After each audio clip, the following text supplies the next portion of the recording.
I paid for her law degree and cared for her sick mother for 8 years. She graduated and filed for divorce the same day. I signed without a word and disappeared. She called me just a stepping stone to her colleagues, never realizing I meant it when I left. 3 years later, she was reviewing a legal case and found my name on the file. She came through the door at 7:42 in the evening. I remember the exact time because I had been watching the clock, not out of worry, but out of habit. 8 years of waiting for someone to come home builds a particular kind of muscle memory. Heels in one hand, champagne bottle in the other, condensation still running down the green glass like she had just grabbed it from a bucket somewhere. She dropped her purse on the floor right inside the door, the kind of drop that assumes someone else will pick it up, the way you drop things in a hotel room when you know housekeeping is coming. That purse cost $1,100. I know because I was the one who put it on a card I had no business using in October of her second year when she said she needed to look the part at a recruiter dinner. She looked at me standing in the kitchen. Then she walked toward me and extended a thick envelope with an embossed seal pressed so deep into the paper you could feel the letters with your thumb. Divorce papers. "You have served your purpose," she said. "I need to focus on my future now." She said it the way you read a mission statement. Practiced, clean, final. I did not say a single word. Not because I had nothing to say. I had 8 years' worth, stacked in layers so dense I think they had started calcifying somewhere around year 5. I had words about the night her mother called from the hospital at 2 in the morning, and I drove 40 minutes in a February ice storm while she slept because she had a contracts exam the next day, and I told her I would handle it.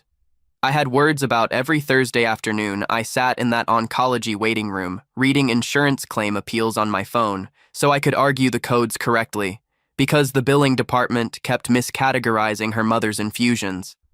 I had words about the 26 weekends across 4 years that I told myself were investments, that this was temporary, that when she passed the bar, everything would settle into something that resembled a partnership. But I could see on her face that she had already made this decision long before tonight. The decision had probably been forming somewhere between her civil procedure midterm and that first networking event she described as just alumni and shrimp cocktails, an event she came home from 2 hours later than she said she would, wearing a different shade of lipstick than she had left with. I looked at her carefully, maybe for the first time in months, past the makeup she never wore for dinners at home with me, past the silk blouse that was new, that I had not seen before, that she had not mentioned buying, past the $1,000 purse on the floor between us.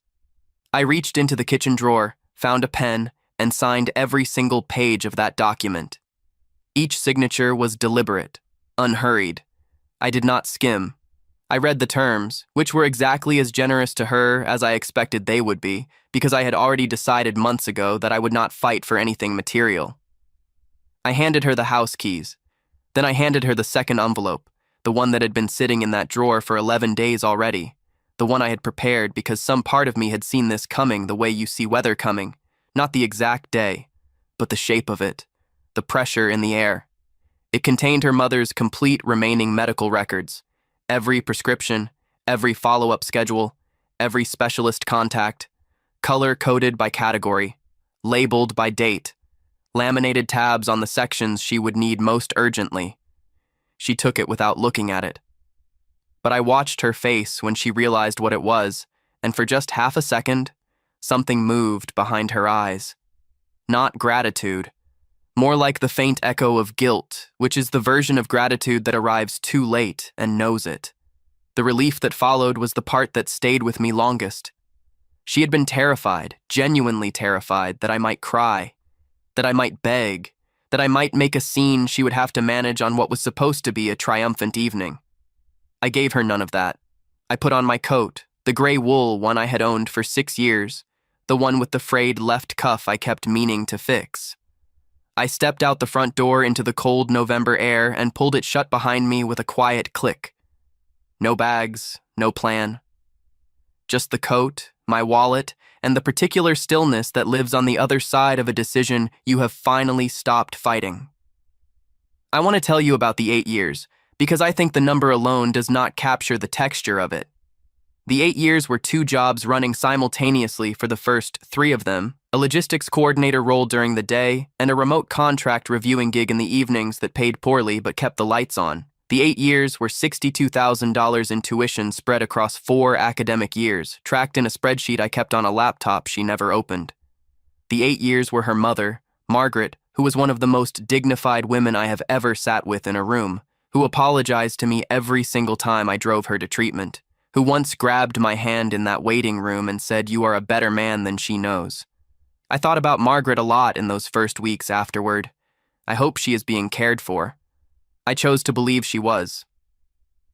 The night Vivian passed the bar, she threw a party. She rented a rooftop space downtown, the kind of venue with exposed Edison bulbs and a skyline view, and a bartender who speaks loudly about the gin selection. She wore a white pantsuit and moved through the crowd like someone who had rehearsed this moment in the mirror, which I suspect she had. I was not there. I had not been invited in any meaningful sense, more like tolerated in the original plan and then quietly edited out of the final version. What I know about that night, I know from a video that found its way to me 3 weeks later through someone who had been in that room and who had a conscience. Midway through the 3rd round of cocktails, someone asked where I was. The room went half quiet. She picked up a fork, clinked her glass, and raised it. "He was exactly what I needed at the time," she said, clearly and easily, the way you speak when you have told a story so many times it no longer costs you anything to tell it. A rock, a wallet, a stepping stone. The laughter that followed had teeth in it, the bright, sharp laughter of a room full of people who are relieved the joke is not about them. Someone at the table pressed record on their phone. That video traveled, the way things travel when they carry enough cruelty to generate momentum. I did not go to a motel that first night. I walked. The cold was specific, the kind that gets into the space between your collar and your jaw, and I walked for about 40 minutes until I was standing inside a train station I had not been to in years. I looked at the departure board, that yellow-lettered grid of destinations and platform numbers, and I picked the 4th one down, not because it meant anything, but because choosing randomly felt more honest than pretending I had a direction. I bought a ticket with cash. I got on. Over the following 72 hours, I dismantled everything traceable. The phone went into a trash can at a rest stop. The email addresses were deleted in sequence. I let the social media accounts time out and eventually expire. I became, for a brief and necessary period, almost entirely invisible. And then I made one phone call from a borrowed phone to a man named Elliot Marsh, who ran a software startup out of a converted garage and who, 2 years earlier, had emailed me a panicked message about a vendor contract he could not afford a lawyer to review.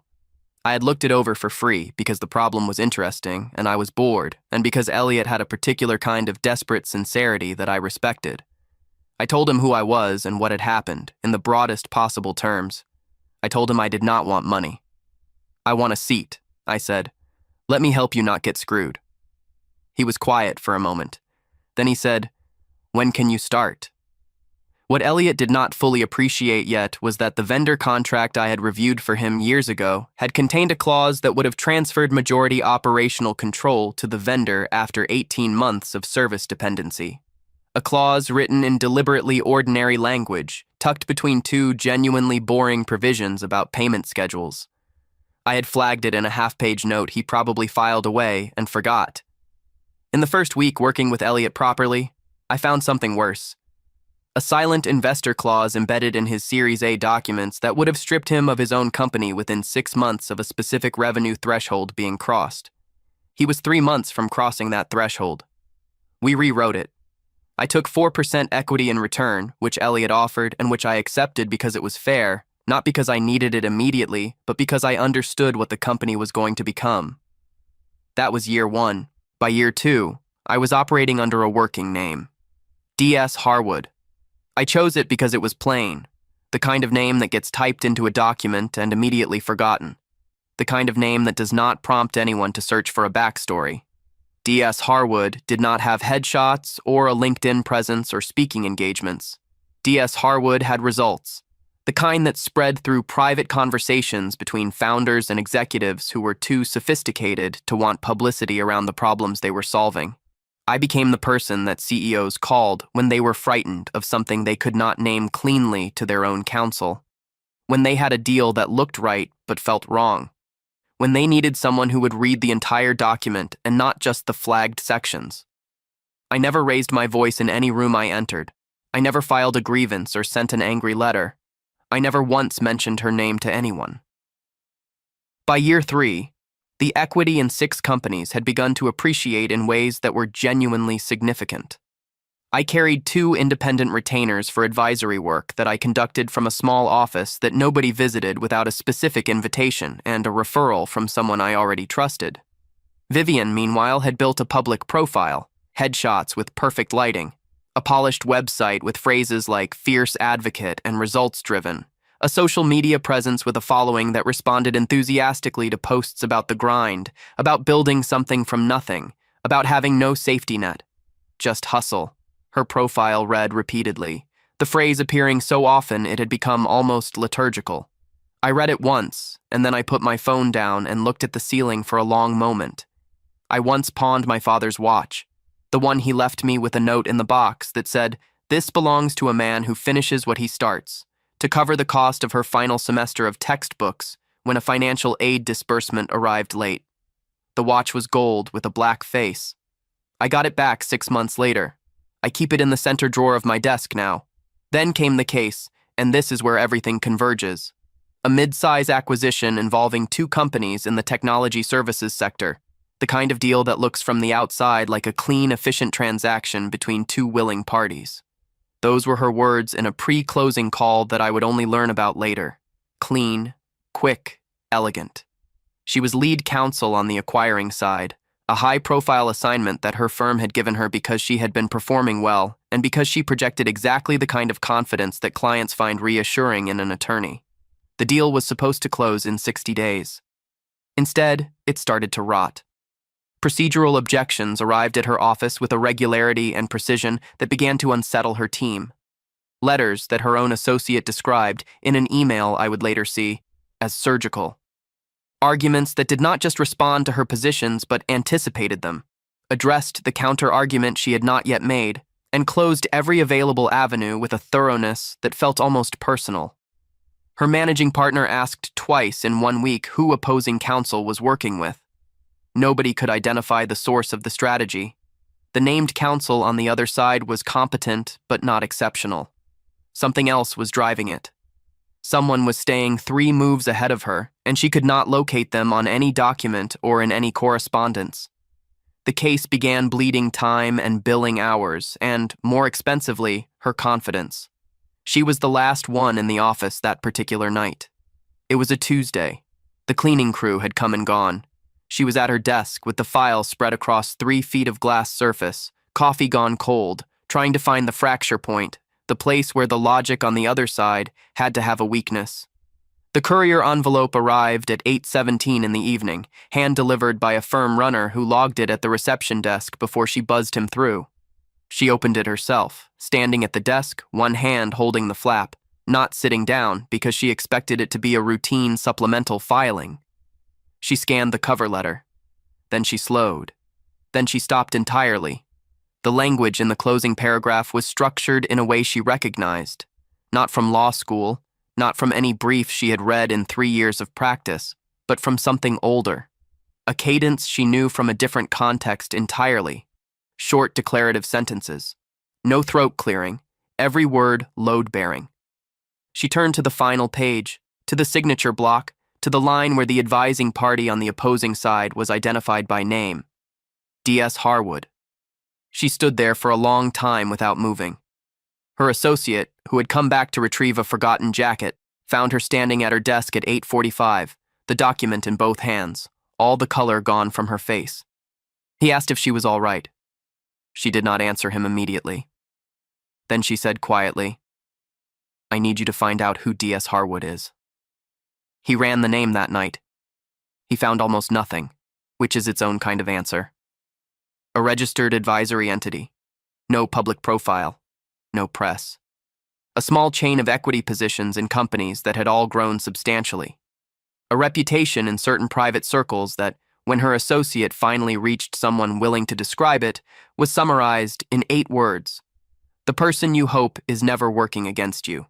She called the number her associate found. It rang 4 times. Then I picked up. I said nothing, just waited. She said my name, my real name, the one she had signed papers to remove herself from. I said yes. She was quiet for almost 10 full seconds. Then she said, "I did not know it was you." I told her that was the point. She said the word that I think she had been holding for a long time, "I am sorry," and she said it clearly, without qualification, without pivoting immediately to the situation at hand or the professional implications. Just those 2 words, bare and direct, the way difficult true things sound when there is nothing left to dress them up with. I told her the case would resolve the way it was going to resolve regardless of this conversation. I told her the procedural position her client was in was the result of decisions made in the drafting phase, well before either of us arrived, and that her best path forward was a specific amendment I had actually outlined in the penultimate paragraph of the document she was holding. I told her Margaret's cardiologist had retired, but that the new one at the same practice was excellent, and that I had taken the liberty, 6 months prior, of forwarding the complete medical history I had compiled to ensure continuity of care. There was a sound on her end of the line that I will not try to describe precisely. Then silence. I did not tell her that I had known for some time that our paths would eventually cross in a professional context. The legal world in this city is not as large as it presents itself. I had not engineered the collision, but I had not avoided it either. I had simply done the work, built the thing, become someone whose presence in a file meant something. The stepping stone had, it turned out, been laying its own foundation the entire time. We did not reconcile. I want to be clear about that, because I think clarity matters more than sentiment. That chapter had a proper ending, and I had signed it myself. What happened instead was something quieter and more durable than reconciliation. A recognition, finally mutual, of what had actually occurred between 2 people across 8 years and what it had cost, and what it had, against all reasonable expectation, eventually built. I hung up the phone. I picked up my father's watch from the center drawer, turned it over once in my hand, and set it back down. Outside, through the window of the small office nobody knew existed, the city was doing what cities do at night, moving, glittering, completely indifferent. I had 3 calls to return and a term sheet to review before morning. I turned back to my desk and I got to work.